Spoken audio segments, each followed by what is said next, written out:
I still remember the sound that morning. Gravel crunching, tires roaring, then this sickening, clean snap. My private property sign lay split in two, dust swirling in the wake of a shiny white SUV with an HOA logo slapped on the side. Sitting behind the wheel was Claire Phillips, self-proclaimed queen of Whispering Pines, driving across my land like she owned half the county.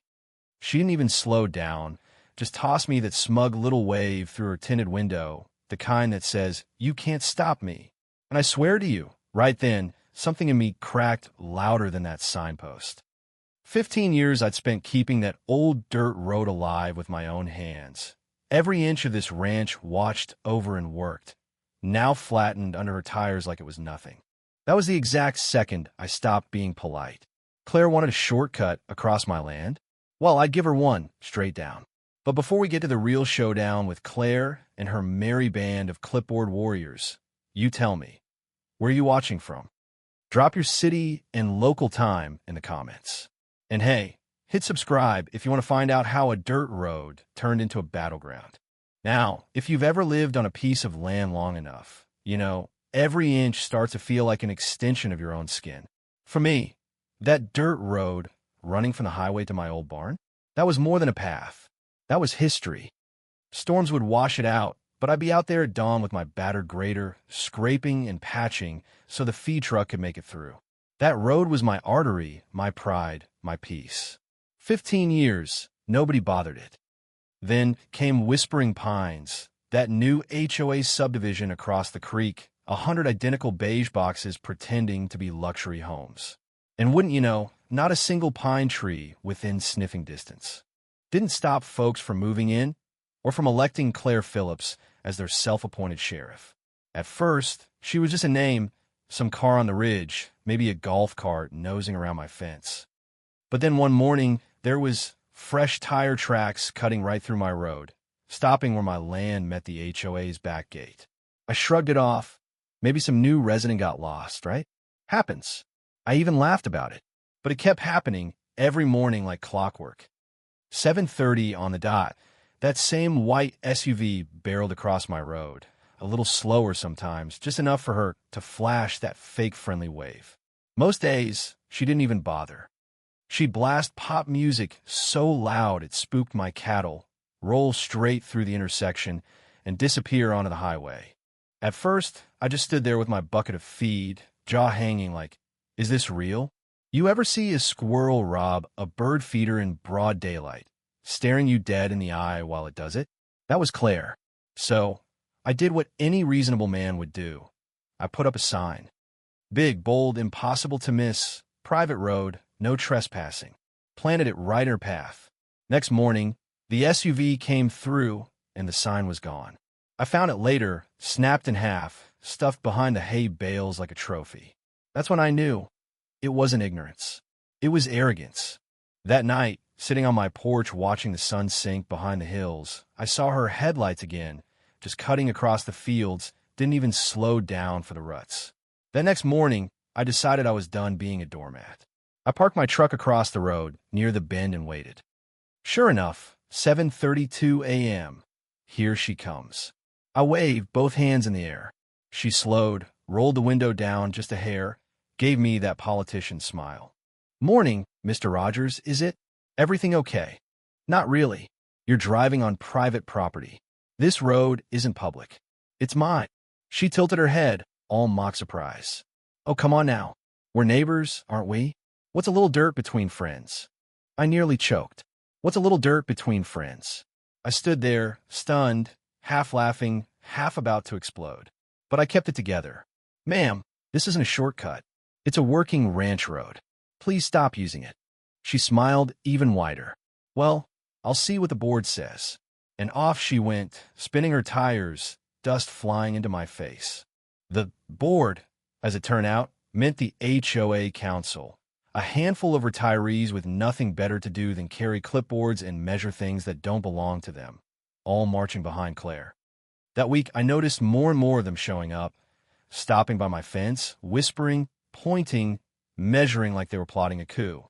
Then, one afternoon, I come home from the feed store, and what do I see? Claire and 3 HOA members, right at the mouth of my road, sipping iced lattes and looking smug as hell. I slow my truck, roll down the window, and ask, "Can I help you folks?" Claire flashes that porcelain smile. "Oh, Brandon, hi.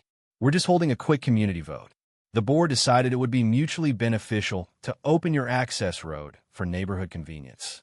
We're calling it a shared easement proposal." I laughed, thought it was a joke, but then I saw those clipboards, signatures, even an HOA letterhead. My laughter died quick.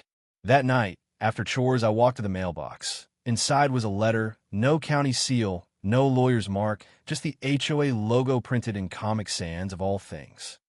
"Dear Mr. Rogers, the HOA board has officially voted to incorporate your ranch road as part of the Whispering Pines community travel access.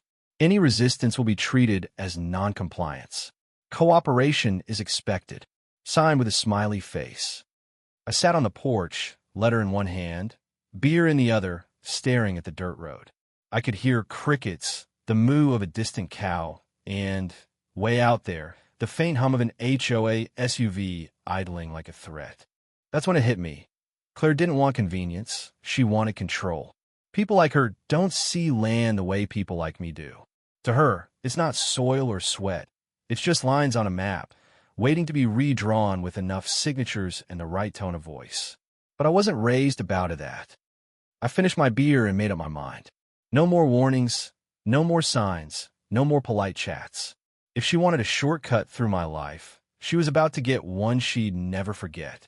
Next morning, I called Derek Miller, my oldest friend, the only man I know with a backhoe and a wicked sense of humor. "Derek, you ever feel like teaching karma how to dig?" He laughed. "Tell me when and how deep." And just like that, revenge had roots. There's a special kind of silence before a storm, the kind that makes your bones hum, tells you something dumb's about to happen. For me, that silence broke 2 days after the Comic Sans letter.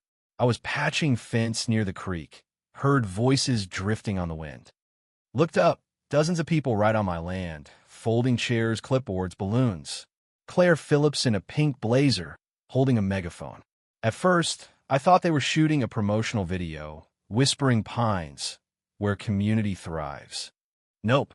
They had a folding table, a banner, community access vote, making progress together. Coffee cups, forms, and a little donation jar. Help pave our future. "Morning, Brandon," Claire chirped. "Perfect timing. We're just about to start the vote." "The vote?" I asked. "On what exactly?" She gave me the tone you use with a stubborn child. "On integrating your road as a shared access point. The HOA board believes community connectivity is essential for harmony."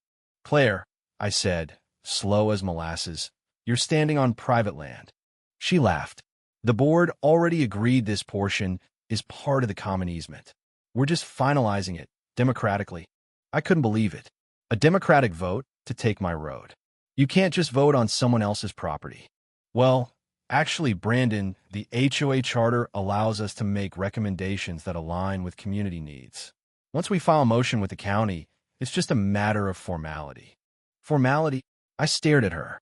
"You think you can just declare ownership because it's convenient?" "Not ownership, integration." Her clipboard brigade nodded like they just witnessed a miracle. That's when I realized Claire wasn't just delusional. She was dangerous. "If you set foot on this road again without my say-so, you'll be trespassing, and the sheriff will hear about it." She smiled, sweet as poison. "You really should relax more, Brandon. You're letting negativity cloud your energy." I took a deep breath and pointed at her banner. "Take this circus off my property before I do it for you." Silence. Then she muttered, "You'll regret not cooperating with the community." I laughed, but it wasn't happy. That night, another letter, laminated this time, color-coded, with Claire's flourish and her stupid smiley face. "Dear Mr. Rogers, the HOA board has voted to integrate your private road. Resistance will result in fines and legal action." I crumpled it, then thought better, smoothed it out again. Evidence. Keep every piece of crazy. After that, I started noticing everything. HOA patrol cars, landscaper drones, volunteers jogging by with GoPros strapped to their chests. They were watching me, testing me, but they didn't know I was done playing. This wasn't anger anymore. It was principle. If your property can be taken just by voting loud enough, what's the point of owning anything? So I called Derek again.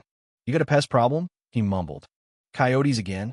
Worse, the kind that drive SUVs and file community motions. Oh, you mean HOA varmints. He snorted. What's the plan?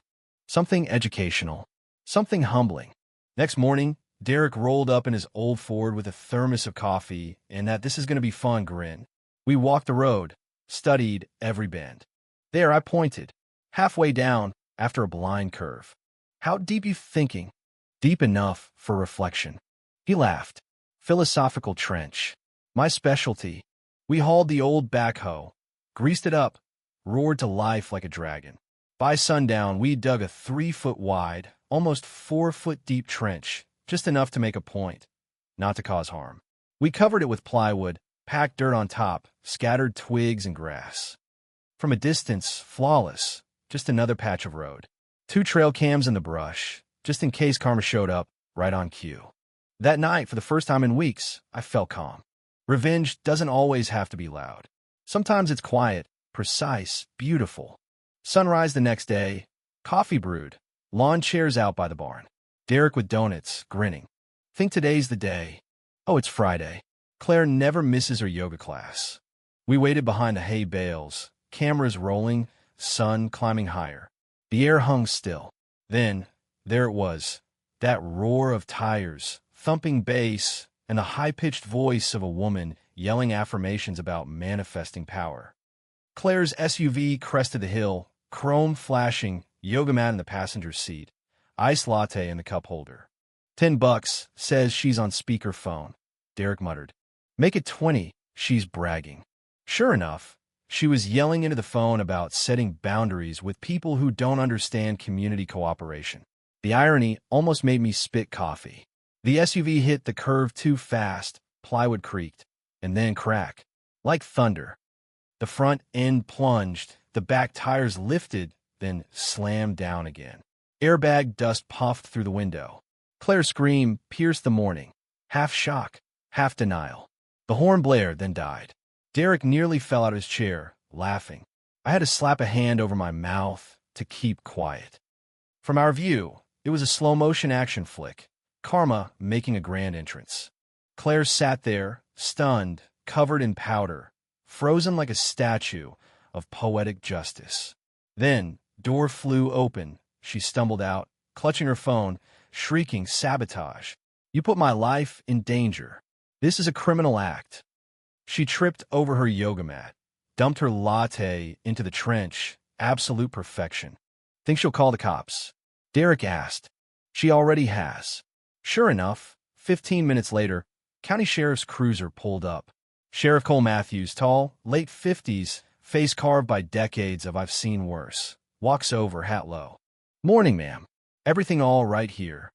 All right. This man set a trap. My car is destroyed. I could have died.